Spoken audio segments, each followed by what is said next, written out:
Anong mensahe ang kailangang marinig ng mga water signs, Cancer, Scorpio, Pisces ngayon o within 1 week from now? Ano to?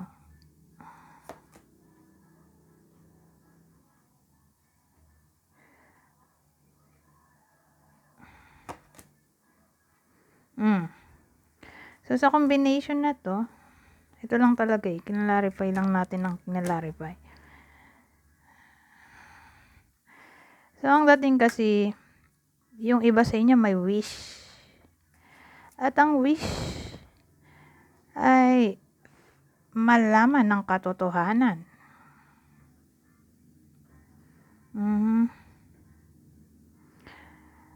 At ang katotohanan ay may kinalaman sa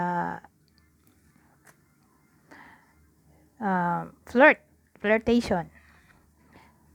O baka mistress na talaga to. O third party, who knows. Kasi yung iba sa inyo parang ang wish ay malaman na kung sino yung third party o malaman na kung meron nga ba talagang third party. Ayan, magkakaalaman na. So kung ganun ang case, sino kaya yung pwedeng tamaan ng reading na to? Okay, so pwedeng nangyayari na to o mangyayari pa lang. Sino kaya yung possible partner nyo? Okay? O partner ng iba sa inyo.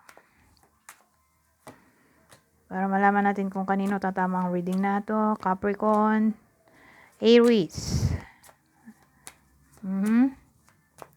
So yan ang possible partner ng iba sa inyo na water signs, Cancer, Scorpio, Pisces. So ito, well, cancellation to ng engagement o wedding o OMG, pero wait lang, baka may iba pa yan. Bad timing? Ano yun? Hindi pa right time. Bad timing O pwede ring nag-expect yung iba sa inyo about reconciliation. Malabo. Bad timing daw. Losing momentum. Sabi dito, OMG. Bad news kasi to. So, dito ko hinugot yung reconciliation, reunion, wedding, celebration, success. Eto dito, nanggaling yung bad timing. Losing momentum. Ito kasi bad news.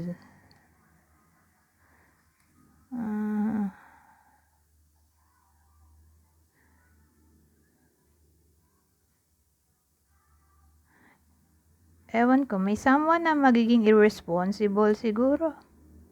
Kaya yan, di mangyayari. Okay? Yung mga sinabi ko ditong reunion, celebration, wedding, o success in general. Reconciliation. Malabo.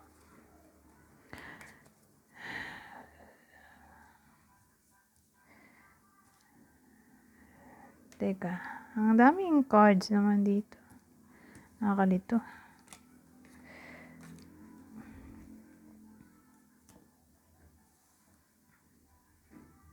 So, sino kaya yung tatamaan ng reading na to?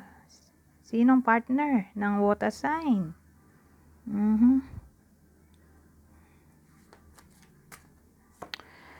Capricorn na naman.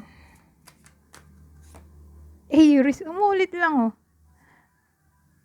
Capricorn, Aries. Capricorn ulit to Aries. Iniisip ko tuloy kung magkarugtong ba to.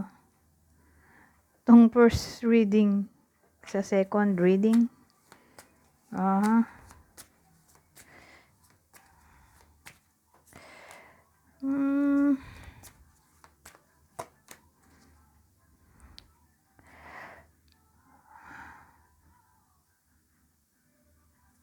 Ano to?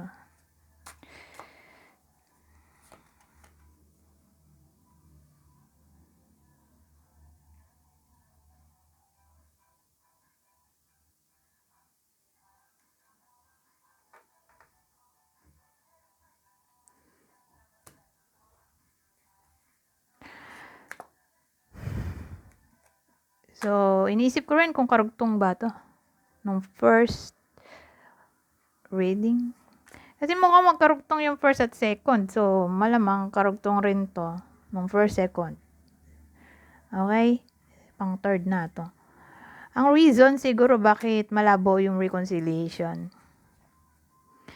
ay dahil due to financial problem.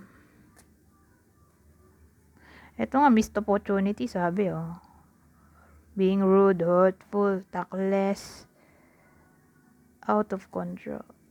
Ito, romantic proposals, taking action.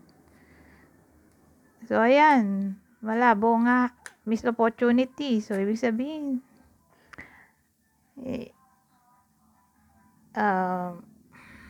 hindi mo nakuha yung opportunity, sumala. Ganun dating.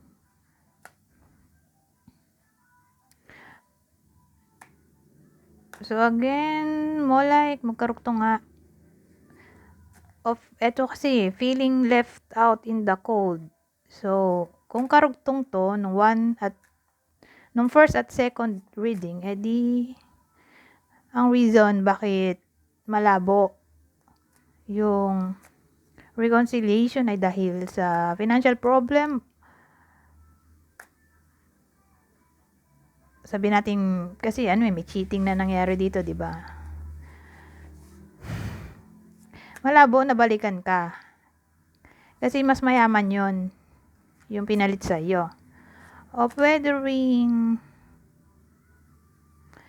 ayaw na niya sa iyo. Literal na ayaw na niya sa iyo. Whether mayaman yun o hindi, ayaw na niya sa iyo. Left out in the cold na kasi to. So, parang ang dating, ayaw na niya sa'yo, iniwan ka niya sa lamig. O, nung panahon na kailangan mo siya, iniwan ka niya. Ayaw niya mag-take action, missed opportunity, taking action. O, romantic proposal, ayaw niya. Ayaw na niya sa'yo, sad to say. Mas pinili niya yung other person. OMG. So, again, magkakarugtong lang to. Ang partner, Capricorn, Aries. Kuha tayo ibang deck.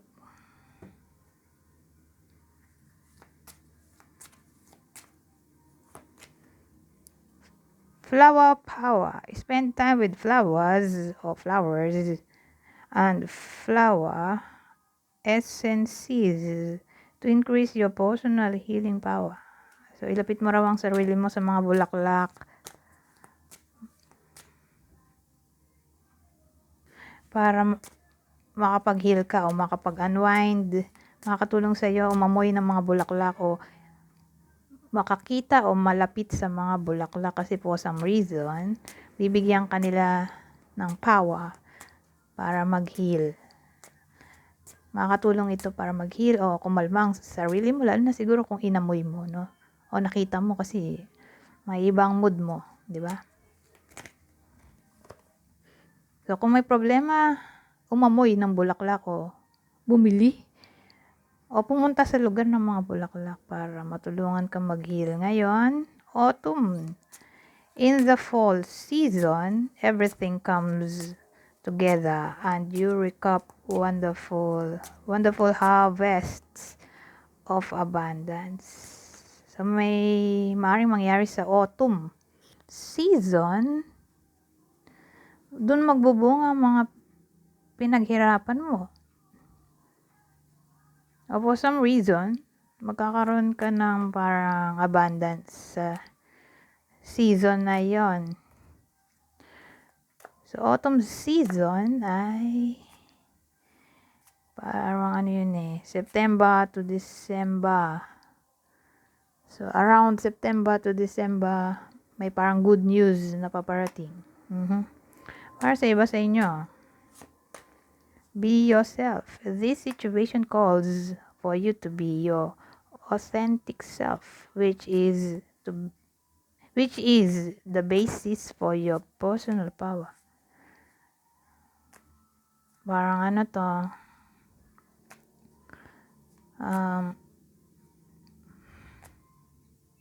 tawag dito,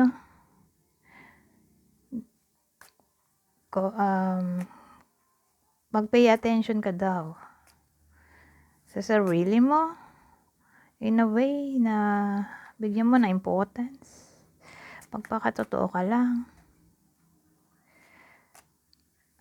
Be the real you.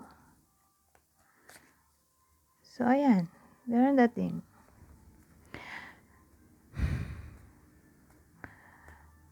Sa panahon ngayon, kailangan mong bigyan ng atensyon ng sarili mo. Okay? Lalo na tungkol sa healing. Lalo na kung in pain.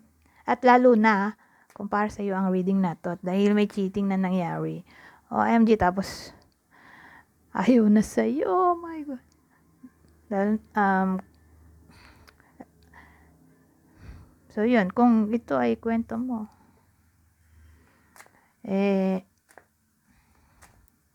makakatulong na pasayin mo ang sarili mo. Pero wag kang mag-alala, may magandang mangyayari sa iyo sa autumn season, okay? September to December. Anyways, hanggang dito na lang. Goodbye for now.